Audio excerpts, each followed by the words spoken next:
Hello and welcome to lesson 2.5, Derivatives of Quotients. Today we shall determine the derivative of a rational function.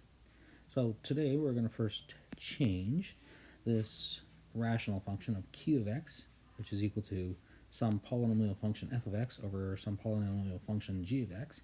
Now technically it could be any type of function, so it doesn't necessarily have to be a polynomial function, but we're going to go with the assumption that they're polynomial functions. And we're first going to change it into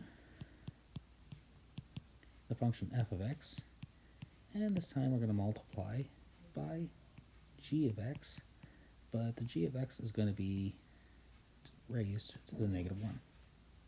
So in that case, what we can do is we can use the product chain rules to assist us in simplifying and coming up with a different way to actually work out the derivative of this thing.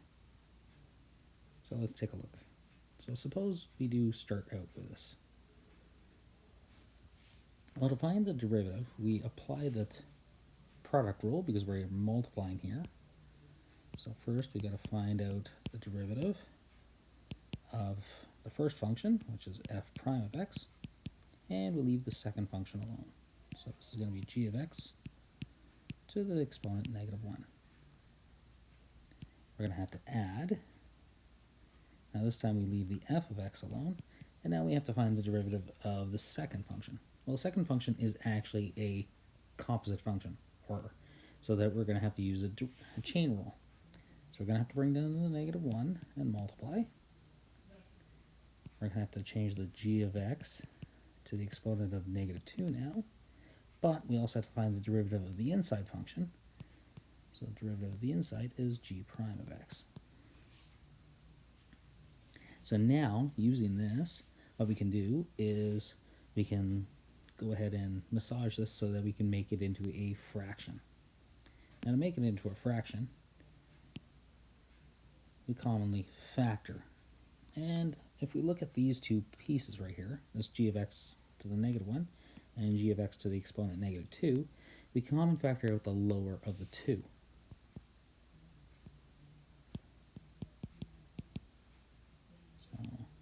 This is going to leave me with g of x to the exponent negative 2, which I common factor out.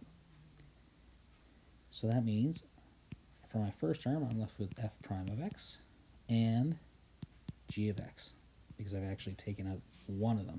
Sorry, I've got taken out two of them, leaving one left. We commonly multiply the plus 1 and the plus and the minus sign to give us just a minus here. We're left with f of x times g prime of x.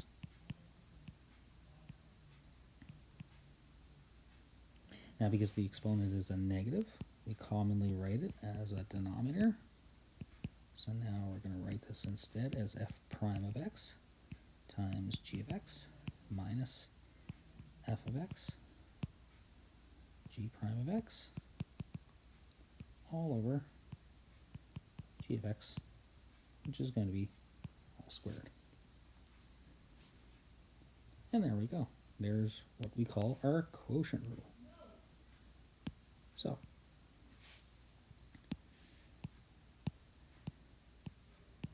this is going to help us find the derivative of any quotient of functions. Now, some people just prefer to remember this simply as f prime g minus f g prime over g squared, or any rearrangement of the numerator so that you don't break math. So if you wish, g f prime minus g prime f, similar process. Okay, so let's move on. So let's apply this to this function right here. So again, I'm going to write off to the side q prime of x is equal to f prime g minus f g prime all over g squared. Remember, the f is the function in the numerator and g is the function in the denominator.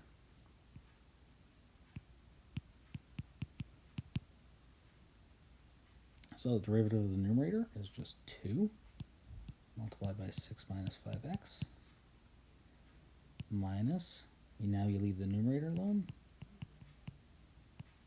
and you multiply by the derivative of the denominator. You put this all over 6 minus 5x squared. And then you simplify as best as you can. So we get 12 minus 10x. A negative of a negative is a positive, so this is going to give me plus 10x and plus 15 all over 6 minus 5x all squared, which now becomes the 10x and the negative 10x cancel, so this is going to give me 27 over 6 minus 5x all squared. And there we go. So let's try that again. We're going to try it with this function now. Again, off the side, if you want, write down q prime of x. It's going to be f prime g minus g times f prime. Oh, sorry, that's the same thing. F g prime over g squared. So I encourage you guys to pause the video and try this one out on your own. Okay, now that you've tried it on your own, let's verify. So the derivative of the numerator is just 3. Leave the denominator alone. Subtract. Now leave the numerator alone and find the derivative of the denominator. Put this all over the denominator squared.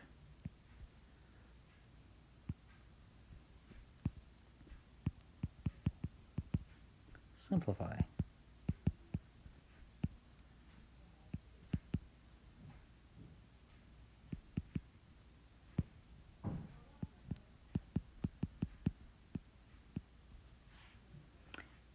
Continue to simplify.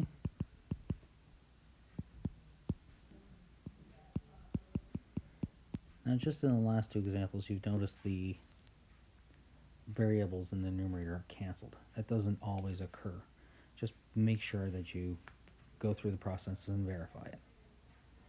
So there's our derivative. Okay, so let's try a more complicated example. Let's suppose our numerator and our denominator are not exactly linear or simple functions. One is going to be, but the denominator is not.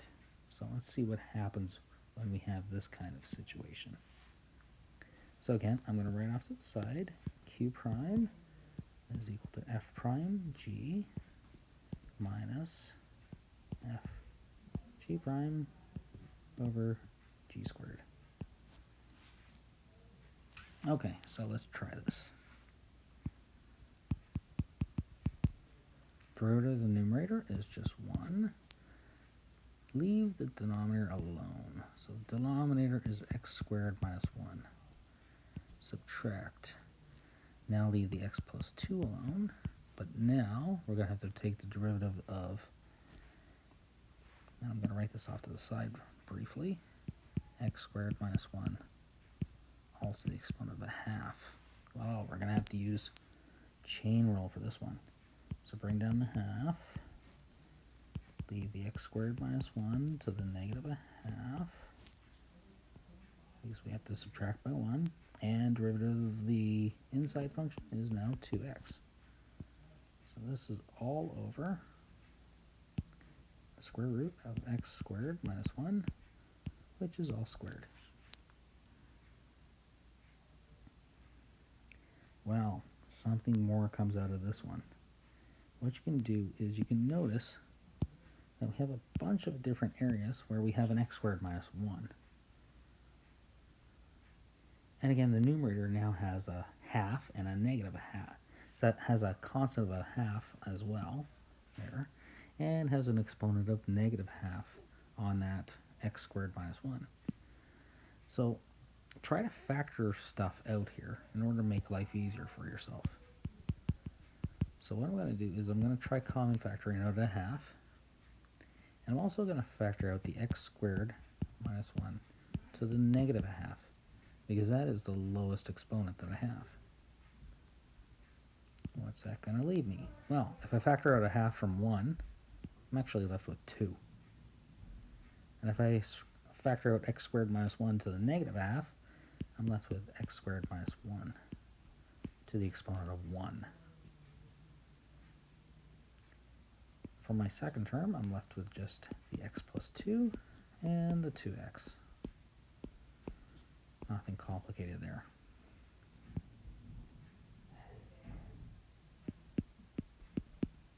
Our denominator we can just simplify to x squared minus 1 alone, because the square root and the squared cancel. Okay, so let's simplify this a little bit further. So the 1 over 2, the 2 can go in the denominator. The x squared minus 1 to the negative a half can move also into the denominator, along with the x squared minus 1 that's already there. We can simplify the numerator as 2x squared minus 2 times 2x times x, which is 2x squared, and 2x times 2, which is 4x, so that's minus 4x. Okay, so we're almost there.